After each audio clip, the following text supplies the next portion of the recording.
Now that I've finally got the BvS armored Batman figure in hand, I'm going to give you guys a closer look at it next to Ben Affleck's normal suit.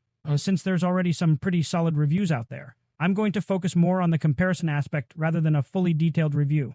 Stick around to find out which Batman reigns supreme. Back to the packaging for a brief moment. While I don't intend to spend a lot of time on detailed review, I still want to touch all the main points, starting with the package itself for the Mint in Box collectors. It is mostly the same as any typical DC Multiverse package, but similar to the Batman and Robin wave. The Batman v Superman wave does include its own unique color on one panel. Enough about the package though, now it's time to get back to the figure itself. This armored Batman is a prime example of McFarlane's attention to detail. The metallic paint, the sculpted indents and scratches, and just the sheer size and bulkiness. Even the wired cape. Honestly, this might be my favorite wired cape that McFarlane has put out so far. It's good strong material, and the tattered effect towards the bottom makes it really stand out amongst its peers. It makes me really wish that the regular suit figure had come a little later on so that its cape was also wired. As I've stated in previous videos, I'm not a fan of plain cloth capes, because I think it visually breaks up the look of the figure too much. When it comes to a plastic sculpted cape versus a plain cloth cape like this, I would prefer the sculpted ones. However, once McFarlane consistently started adding wires into their capes, that effectively changed my stance. I will absolutely take a cape that is wired. It bugs me when it's just dangling down like this. Here's a quick look at the accessories. Of course, there's the normal display and trading card. Feel free to pause here to read the bio if you'd like. Next, I've got a composite image of Batman's head and helmet sculpt from a few different angles.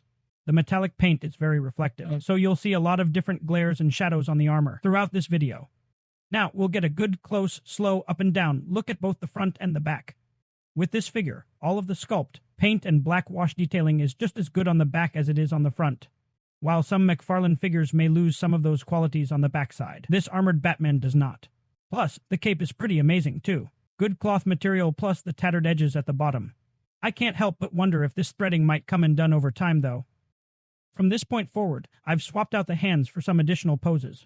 I do want to note that it was tougher than usual, and to the point that I pulled out my heat gun to soften up the peg holes a bit. It kind of created a lingering smell of warm plastic for a bit, which attracted my cat, Ambee. She was curious about what I was doing, but then she tried to bite on the cloth cape, so I had to take it away from her. Then she started posing for her own pictures, so here they are. Anyway, now let's get on to the actual comparison. First, you can see that with Superman in the picture versus the armored suit. This makes the regular suit figure look pretty small.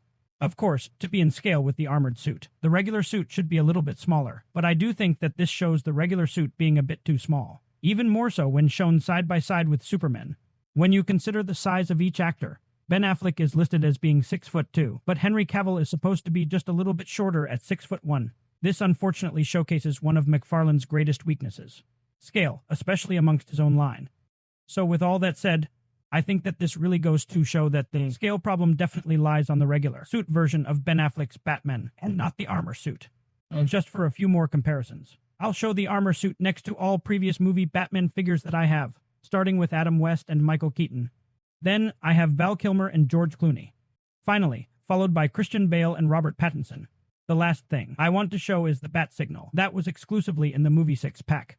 I can't deny how awesome it looks next to the armor suit, pretty much straight out of the movie. If this is your first time visiting my channel, welcome to Civilian Collectibles. Hi, my name is Seville, and here I like to discuss my passion for action figures, as well as other collectibles, mostly inspired by my favorite movies, TV shows, video games, and wrestling. My ever-expanding collection features superheroes, sci-fi icons, and more, spanning a wide range of IPs, while most of my collection is based on live-action performers. I do occasionally sprinkle in characters from my favorite DC comic stories. If you're enjoying what you see so far, be sure to do all the things and come back for more. While I did not fully treat this as a complete review, I'm still going to quickly run through some highlights to give the armor and figure itself a final score. This is a brand new sculpt that is highly detailed and incredibly accurate to this iteration of the character. The proportions are good and bulky like they should be, but this does lead to limited articulation and poor balance. I've decided that I'm no longer going to count the displaced and trading card towards my minimum of 3 accessories, so it doesn't get that point either. However, I did not have any quality control issues. It was readily available at my local Target and the price was fair, leading my final score to be a 7 out of 10 rating, meaning it is amazing and worth owning for all fans of the character.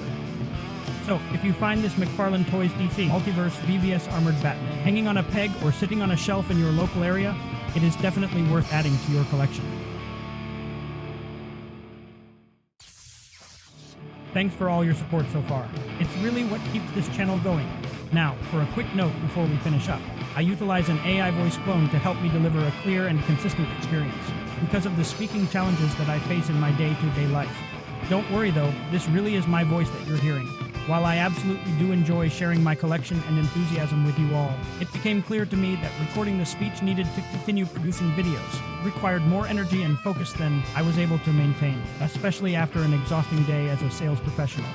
Due to speech impediments such as stuttering and dyslexia, the final product of my earlier videos only came after dozens and dozens of retakes, along with hours and hours of editing. Now that I can rely on my AI voice clone to handle much of that responsibility, I am able to provide a steady supply of engaging content for you, my valued audience. With all of that said, the last thing I want to do is give a quick shout out to the awesome people who helped make this channel possible. My Lionhead logo was created by Brian LeBlanc Fantasy Art, and all of the music you have heard in this video was created by RJ Hughes. Check out their socials in the description to find more of their work. And if you want to see more from me, click on the next video you see on the screen now. I'll see you over there.